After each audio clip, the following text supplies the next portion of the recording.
আজকে আমাদের রেসিপি এঁচোড় চিংড়ি, যা আমাদের বাঙালির রান্নার এক অনন্য স্বাদ।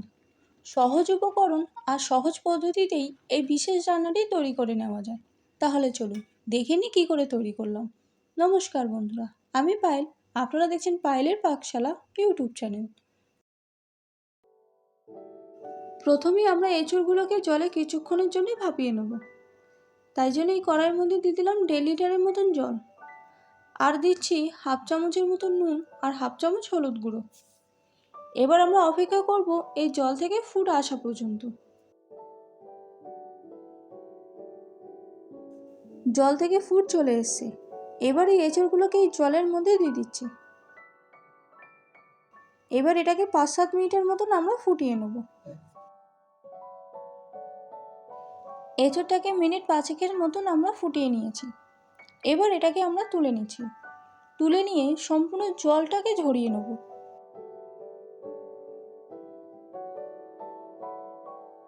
এবার এই কড়াইটাকে আমরা পরিষ্কার করে নেব। কড়াই আমাদের পরিষ্কার হয়ে গেছে। এবার এর মধ্যে দিয়ে দিলাম কিছুটা সর্ষে তেল, আর দিয়ে দিচ্ছি সামান্য একটু নুন, যাতে মাছ তলায় লেগে না যায়। এবার আমরা চিংড়ি মাছগুলোকে ভেজে নেব। এই চিংড়ি মাছগুলোর মধ্যে আগে থেকে নুন ও হলুদ মাখিয়ে নিয়েছিলাম। এটাকে হালকা সাঁতলেই আমরা তুলে নেব। চিংড়ি মাছগুলো আমার ভাজা হয়ে গেছে। এবার এগুলোকে তুলে নিচ্ছি।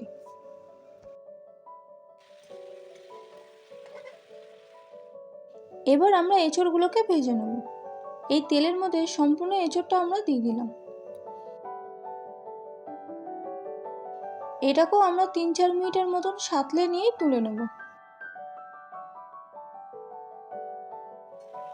এই এঁচোড়টাকে আমরা 2-3 মিনিটের মতন তেলের মধ্যে সাঁতলে নিয়েছি। এবার এটাকেও তুলে নিচ্ছি।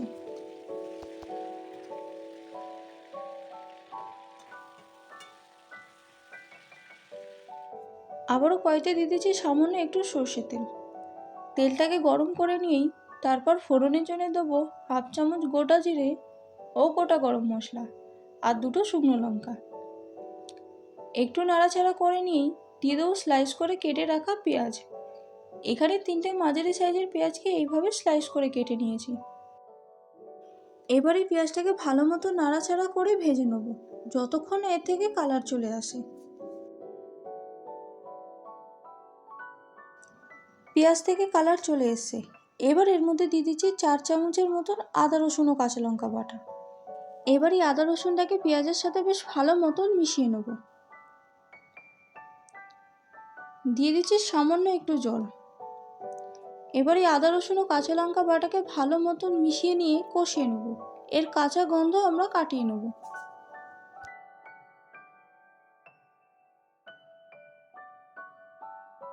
আদা রসুনের কাঁচা গন্ধ কেটে গেছে।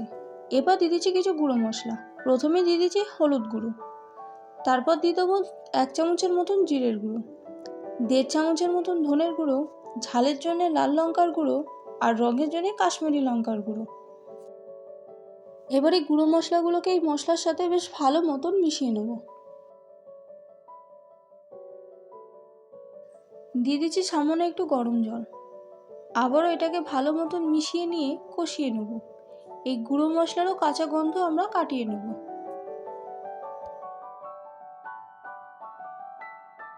মশলা থেকে আমাদের তেল ছেড়ে দিয়েছে। এবার এর মধ্যে দিয়ে দেবো পরিমাণ মতো নুন। এই নুনটাকেও মশলার সাথে বেশ ভালো মতন মিশিয়ে নেব। এবার দিয়ে দিচ্ছি টমেটো কুচি। এখানে 2টো বড় সাইজের টমেটোকে এইভাবে কুচিয়ে নিয়েছি। এবার সম্পূর্ণ মশলাকে খুব ভালো মতন আমরা কষিয়ে নেব, মিনিট 2-এর মতন। সম্পূর্ণ মশলা খুব ভালো মতন কষে গেছে এবং শুকিয়েও গেছে। আবারও দিয়ে দিচ্ছি সামান্য একটু জল। আবারও এটাকে নাড়াচাড়া করে মিনিট 2-এর মতন ফুটিয়ে নেব। মিনিট 2-এর মতন এই মশলাটাকে আমরা ফুটিয়ে নিয়েছি। এবার দিয়ে দিচ্ছি ভেজে রাখা সেই এঁচোড়গুলো। এবার এই এঁচোড়গুলোকে মশলার সাথে বেশ ভালো মতন মিশিয়ে নেব। তারপর মিডিয়াম টু লো ফ্লেমে চাপা দিয়ে এটাকে 5-7 মিনিটের মতন রেখে দেবো এঁচোড়গুলো সেদ্ধ হওয়ার জন্য।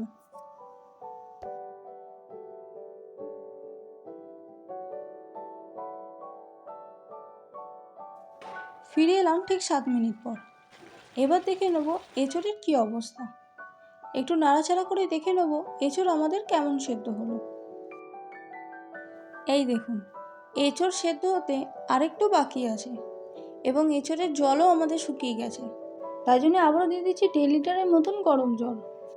আবারও এটাকে নাড়াচাড়া করে নিয়ে মিডিয়াম টু লো ফ্লেমেই এটাকে আমরা সেদ্ধ করে নেব।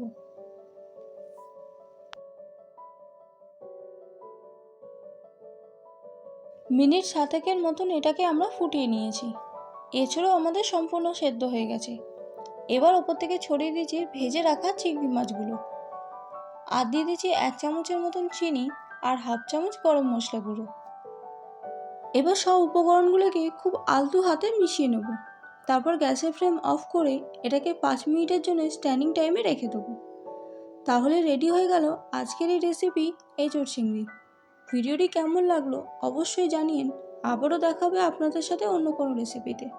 ততক্ষণের জন্য আসি, নমস্কার।